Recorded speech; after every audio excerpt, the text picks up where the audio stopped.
Sisters, Sarah Samaya here from Manifesting Muslim Coaching, and we are Essential Awakening Mastermind in session 1, and I am excited to start this journey of letting go of our thinking and jumping down into our inner wisdom that God has given us. Alhamdulillah. So let us jump through and get started. So welcome. We're going to start with one thing that you're grateful for this week. If you want to type in the chat box, that's great. If you want to say it out loud, that's also great. And I will start off. What I am grateful for this week is the ability to catch myself out when I am having negative self-talk about my body, because I think my final frontier of letting go of the negative story is, like most women, a lot of women, around how we look. And so, yeah, I found myself about, just beginning to say, looking in the mirror and going, oh God, you look fat in that. And I was about to run down that track, and and I caught myself and I went, hang on. The first thing about gratitude is being grateful for what you've got. Allah subhanahu wa ta'ala, alhamdulillah, shukranallah for the fact that I have a body and it's basically healthy and it moves and it works. And then I stopped to think a little bit longer and I went, well, what is the truth? The truth, looking in the mirror, is, yes, I weigh 80 kilos. Yes, I'm curvy. Yes, this is a physical reality. But what's not a reality is the meaning that I attach to it. So that added layer of interpretation, that's not the reality. It's no more of reality than someone saying that no, when I look at you, you look gorgeous. So, pardon the throat. So that was, and that wasn't just a thinking, intellectual realization. It was a deeper, visceral realization. And that is what I'm grateful for this week. So great. What you're grateful for, brilliant, that you were able to not get angry at your kid this week. Oh, alhamdulillah. Yeah, no, that's great. Absolutely great. And you're grateful for feeling close to Allah subhanahu wa ta'ala. Alhamdulillah, alhamdulillah. Yeah, no, that's great. And this is what the Inside Out paradigm is all about, funnily enough. Because our fitra, our innate inner wisdom that is in our heart, our qalb, that's what Allah subhanahu wa ta'ala talks to us. And what the Inside Out paradigm is all about is, in fact, having you being able to access that space that gets us closer to Allah subhanahu wa ta'ala. And alhamdulillah, you don't have to do anything. It's about letting go. It's about letting go of all the story and the chatter in your head. Alhamdulillah. So, okay, so what we're going to talk about today is the core of what the Inside Out paradigm is about. And that's that we are living in the feelings of our thinking 100% of the time. And I'll unpack that as we go. And then when it's group mentoring time, everyone has an opportunity to speak, to bring up an issue that's on their mind, and we will have a look at it together, alhamdulillah, from the Inside Out paradigm perspective. And inshallah, you'll walk away today with a little bit more clarity. And one thing I want to say with the inside out paradigm and how I work is you may have an instant aha moment. It's like a lightning bolt from the heavens. And other times it starts off maybe as an intellectual understanding, but the real shift happens when you realize it as a fact within you, deep within you. And that can happen instantly, but it can also just happen over a short period of time, longer period of time. And that's what I've noticed over the last year and a half now with the inside out paradigm in my personal life, is that the awareness, the impact of that awareness shows itself naturally, and you may just have a moment of going, oh, right, yeah, bang, you know, or it might be immediate. But whatever it is, however it unfolds for you, it's as it should be, alhamdulillah, for you. So everything is okay.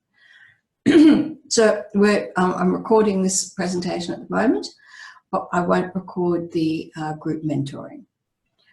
So if you don't come live to a session, then what you'll be missing out on is the group mentoring aspect.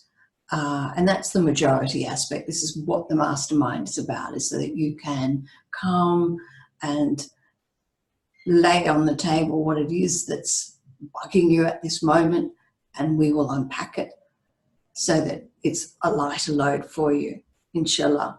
And then inshallah, over the following few days, week, that you will experience that challenge in a different way, inshallah. So if you don't come to the live session, that's what you're missing out on. And you're missing out on hearing the other sisters and what they're saying, and how, because what I find is, even if you don't feel like you want to speak this week,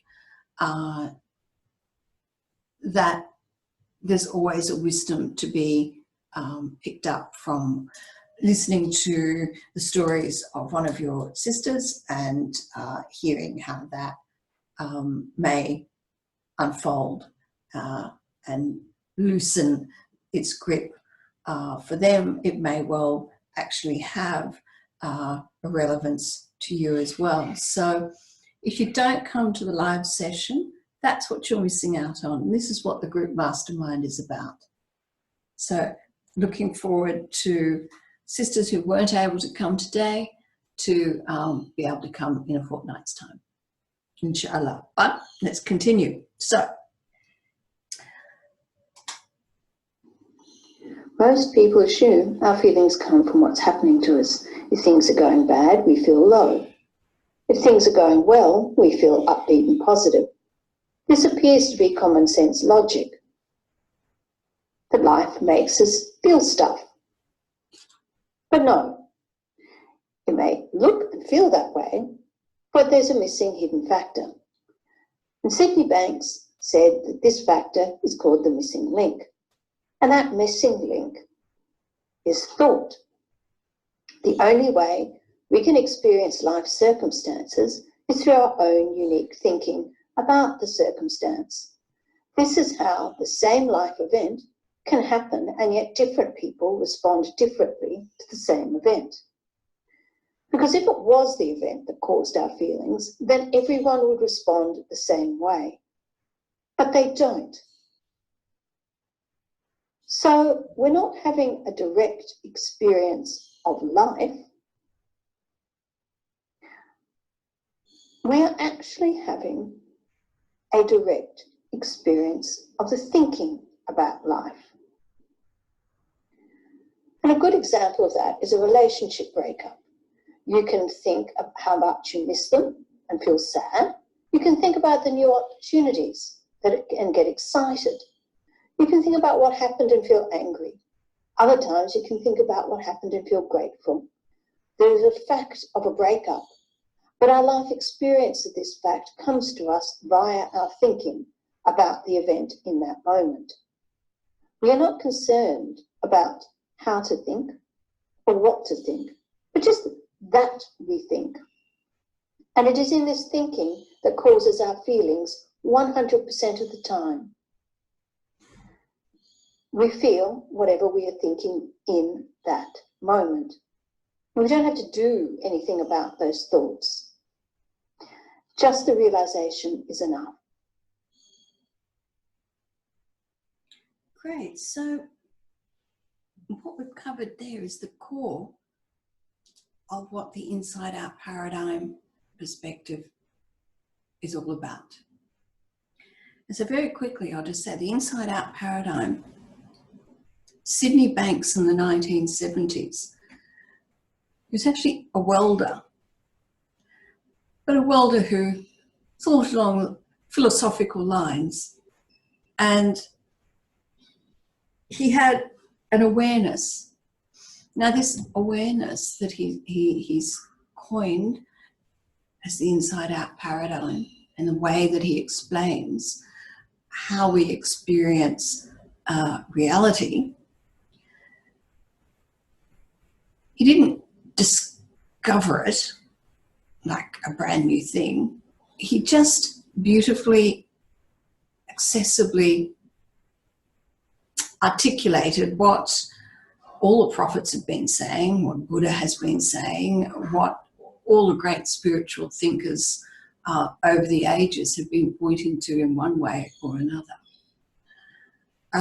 And funnily enough, before I became Muslim, I practiced Tibetan Buddhism for 20 odd years, and I got my background in psychology and counselling, and so that's been 30 odd years there.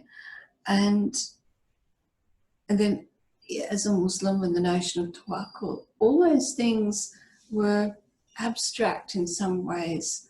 I might have had glimpses of an experience of what was fundamentally the core understanding that we are not our thoughts. But it wasn't until I did the inside out paradigm that it all just kind of fell into place in a way that none of the other paths really got there.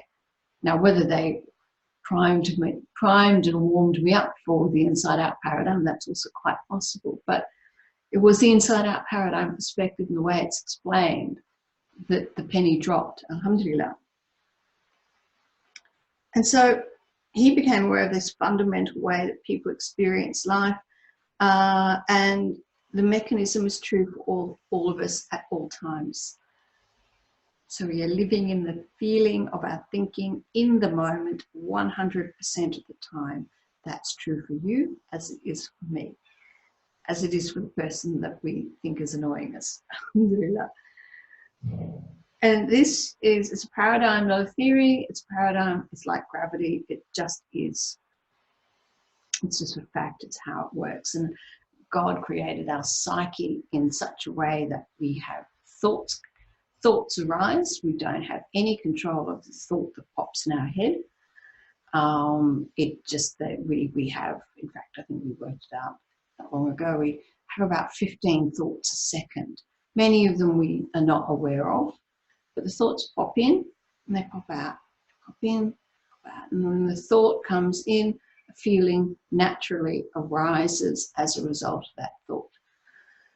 Now, if you don't latch onto them, then they just pass naturally. And underneath the thought is the crystal clear, wisdom that our fitra that God has given us, and that's where we speak to Him from. Alhamdulillah.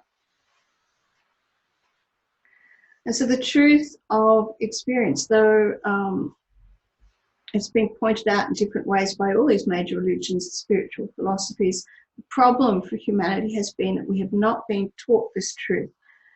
In fact, we're being taught the exact opposite.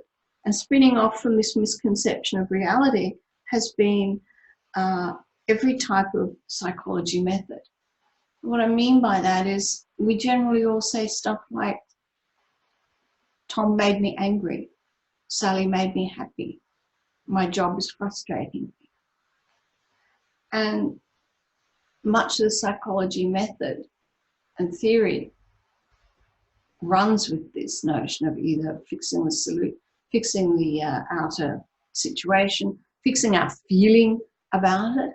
And for those psychology theories that talk about what we're thinking, so the content, the thought itself and what you're telling yourself, then they'll run down the path of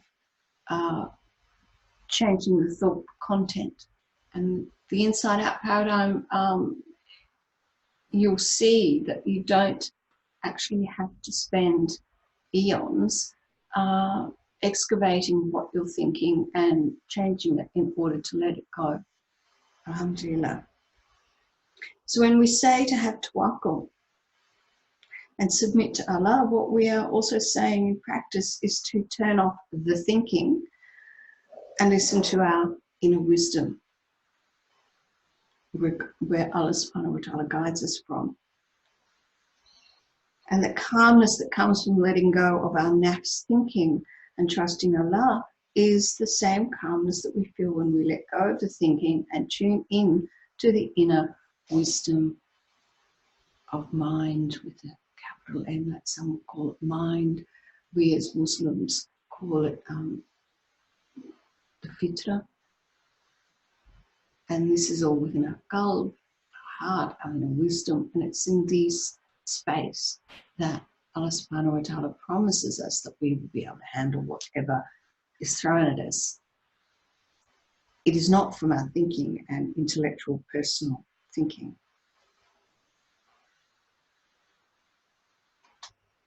So what does it mean to live 100% in your feelings of the thinking in that moment? So feelings and thoughts ebb and flow like the tide, as I said, and this is how God made our psyche. So if you do not grab onto a thought or a feeling and build a big story around them, then they just pass quickly without having to do anything.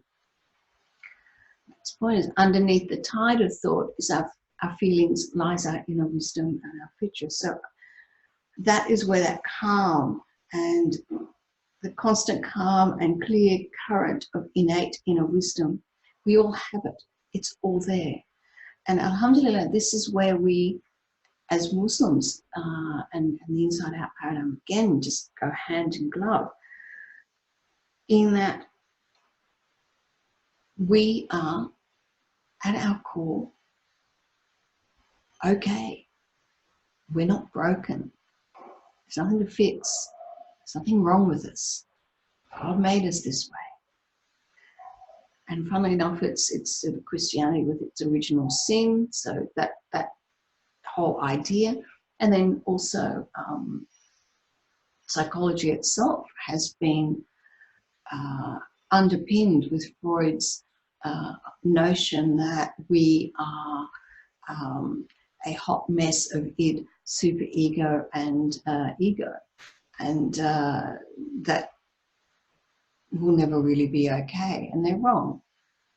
And so if you've got that thinking that at the core you're broken and there's something wrong with you, then clearly everything is about a problem and fixing it. But when you know that your fitra is constant, it is there, it is underneath everything, and it is crystal clear and perfect as Allah subhanahu wa ta'ala made it, then you know that any problematic thought and feeling is just a disturbance to what the reality actually is. Alhamdulillah. That we create our experience without thinking about the situation or person. No one can make you feel anything. Our feelings do not tell us anything about the outside world or about our core being. So when I'm having thoughts about not being, about being overweight, about looking fat in that dress, and the feelings that come up, naturally unpleasant feelings, but all those feelings are telling me is that I'm having problematic thinking in that moment. And that thinking isn't based on reality. The story that I spin is not reality. Maybe what is maybe the reality is, yes, I look in the mirror and that is the shape of my body. But the fact that I'm spinning a negative story about it, that's not reality. And so those feelings that are coming up are not in response to the image in the mirror. They're in response to the story in my head. So I hope you can see where I'm going with that.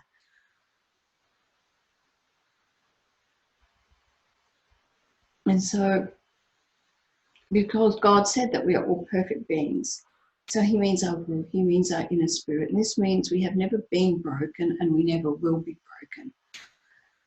Our feelings only indicate the quality of the thought that we are having right now in this moment. And the thought passes and so does the feeling. Our behavior is in response to our feelings. It's natural to want to avoid unpleasantness and move toward pleasant experiences. That is how all living beings are designed. Some people may choose, some people may get caught up trying to avoid an unpleasant feeling through avoidance methods like taking drugs and alcohol, eating. Maybe they'll sleep a lot. Maybe they will watch lots of Netflix. You know, you name it. There's a number of strategies people can use to try and avoid unpleasantness. And that's because they use strategies to avoid unpleasantness because they are mistakenly understanding where that unpleasant feeling is coming from. And also not realizing that they can just let it pass and it will pass. You don't have to do anything. Alhamdulillah.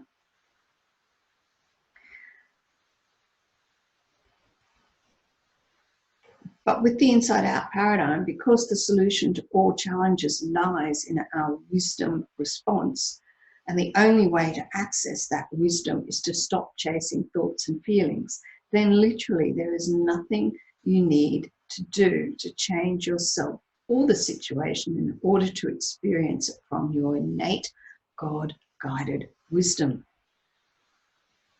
Alhamdulillah. Now, sometimes we'll see it and sometimes we won't.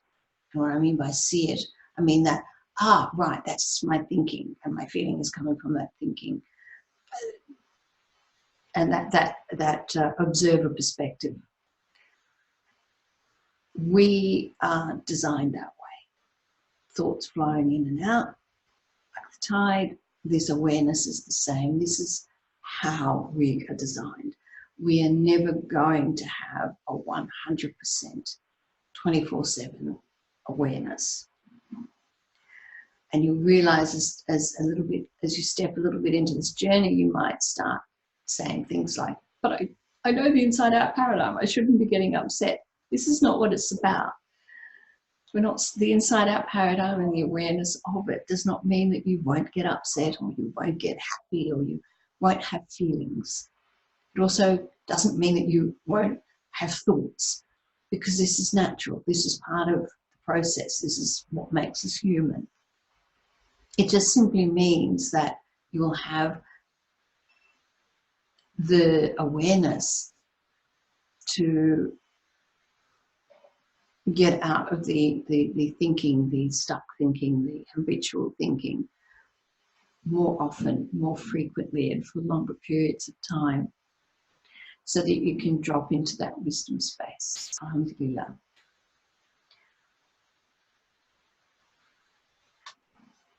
So what it doesn't mean. Accepting that our feelings come from our thinking about a person or event, and not in direct response to said person or event, does not mean that events did not happen. We live in a physical world and we are made of flesh. We bleed and we die. So if you are in an abusive situation, It is physically real, and you need physical safety. What is interesting is that when you get out of all the big thinking about what you should do, your fears, your expectations, shame, guilt, you name it, then of course all the unpleasant feelings that come up as a result of that thinking, then you'll let that go and you respond in the present moment to what is in front of you. Then naturally you will move toward physical safety, because God designed all living beings with a survival instinct. It is only our frontal cortex and all the big storytelling that gets in the road of us acting, not acting on our God-given instinct. So when we say our experience is rooted in our thoughts and feelings, we are not removing responsibility from others for their thoughts, feelings, and behaviors. Allah has a list of commands for how we need to behave, so we know right from wrong. But what it does mean is that we are only responsible for our reactions to others, not how they react to us. I will add a little proviso in there. Obviously, we are responsible for oppressing other people and injustice towards other people and their reaction to that. Naturally, that's a given. So we are responsible for deliberate acts of unkindness and oppression, and we do need to be responsible for that. However, still within that, we are not in control.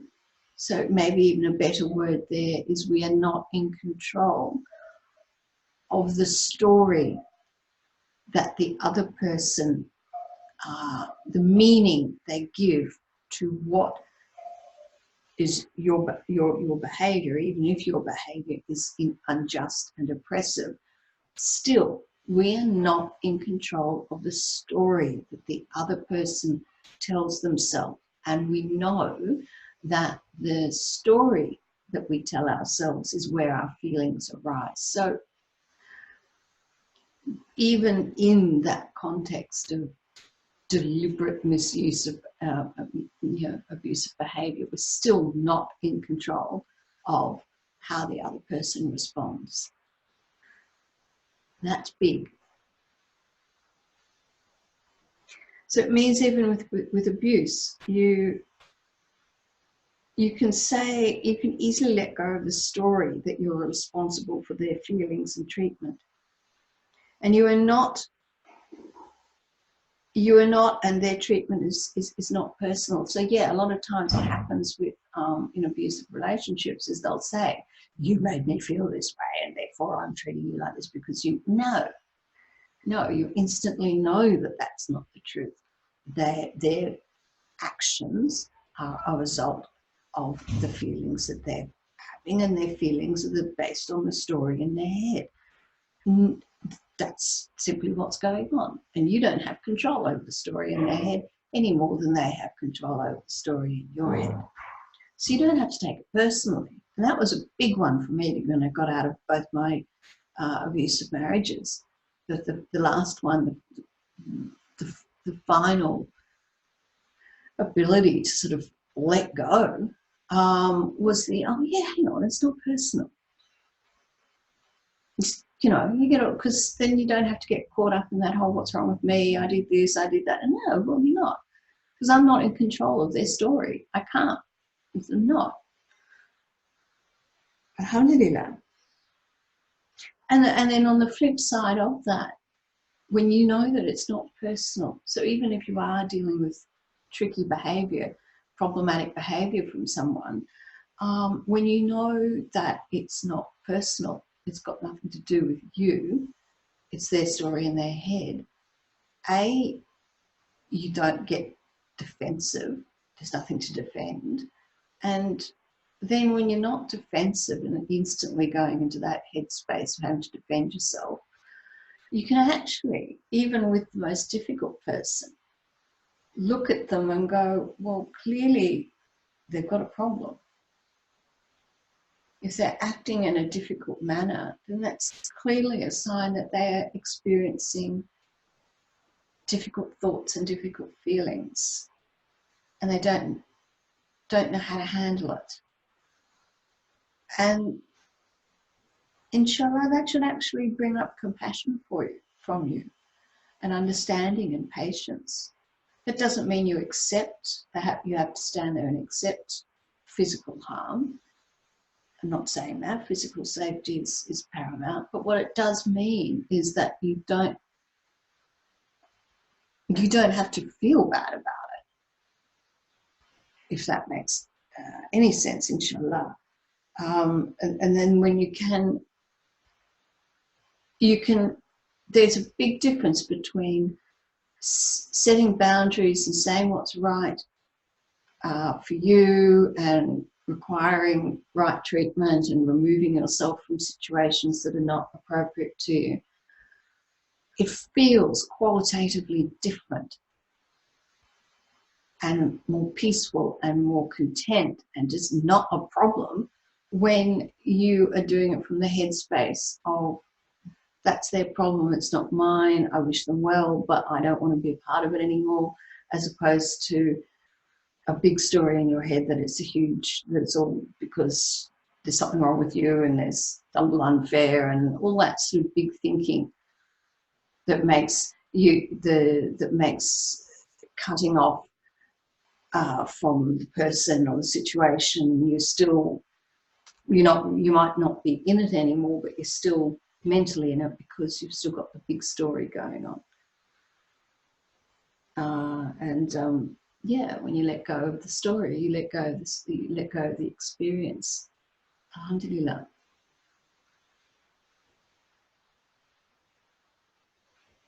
And so, yeah, that is so my very short anecdote, because I have been talking a little bit longer than I intended, my personal anecdote, experiencing my dad differently without needing him or the situation or myself to change.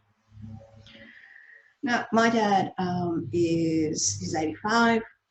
He was diagnosed last year with prostate cancer. He'd had it about 20 years ago, and they treated it.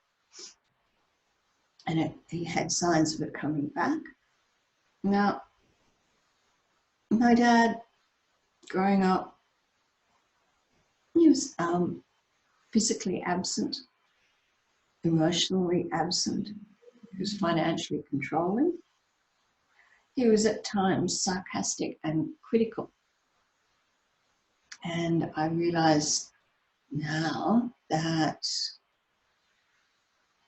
both my marriages were very much a reaction against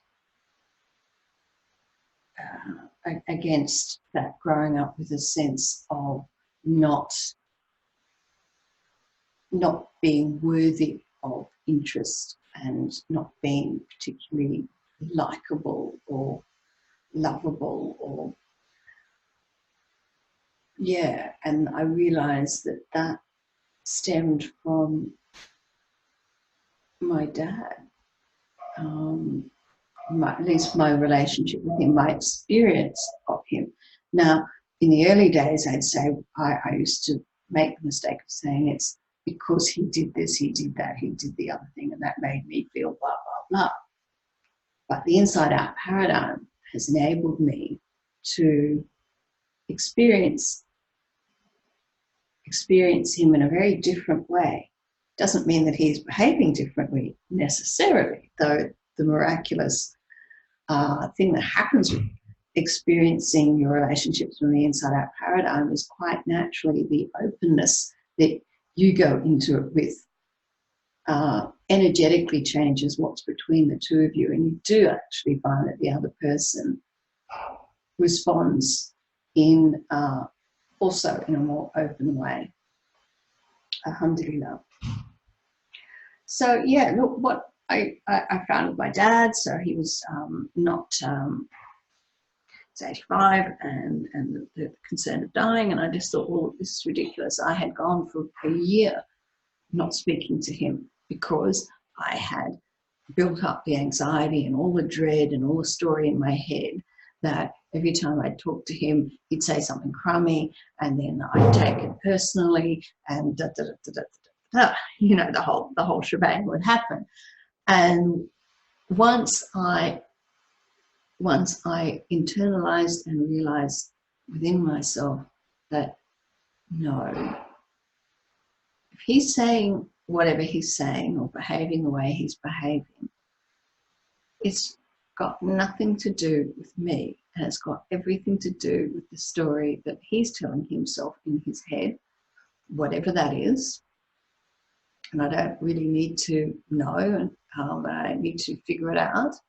It's all I need to know is that he's got a story in his head, he's got feelings that come up, and he was responding to those feelings in the way that he is responding. It's got absolutely nothing to do with me. And so I found myself not being, having to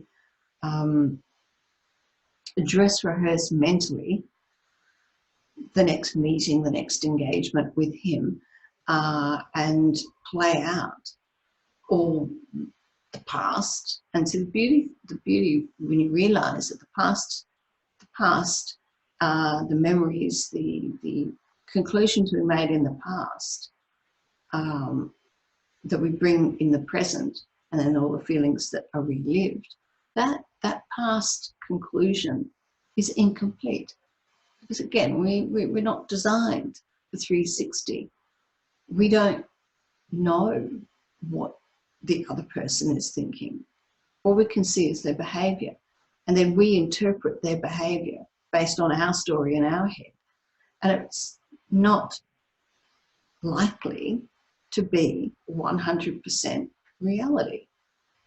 In fact, the percentage of what the reality is in our head about what's going on is probably quite minimal.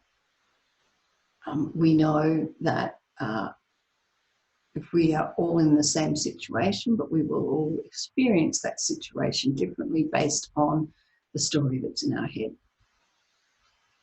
So once the penny dropped that I don't, just because he behaved in a certain way and I made conclusions about that and then acted on those conclusions, doesn't mean that he's going to do it again. And in fact, it doesn't really matter if he does it again, because I don't have to make those conclusions and I don't have to respond that way. And then it's like, well, I don't even have to plan or prepare anything, because the present moment is the present moment. I don't know what's going to happen. God, future is unplanned. God's got that in control. Where my skill is responding to what's in front of me exactly in that moment. Not 1 second before, not 1 second after, but in that moment. And so if I just go into a lunch or a dinner or whatever the gathering is with an open heart,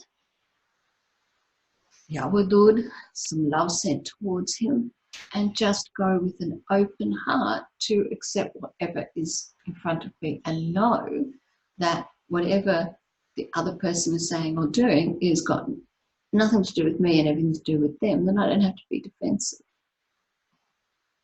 you know. And alhamdulillah, that really did result in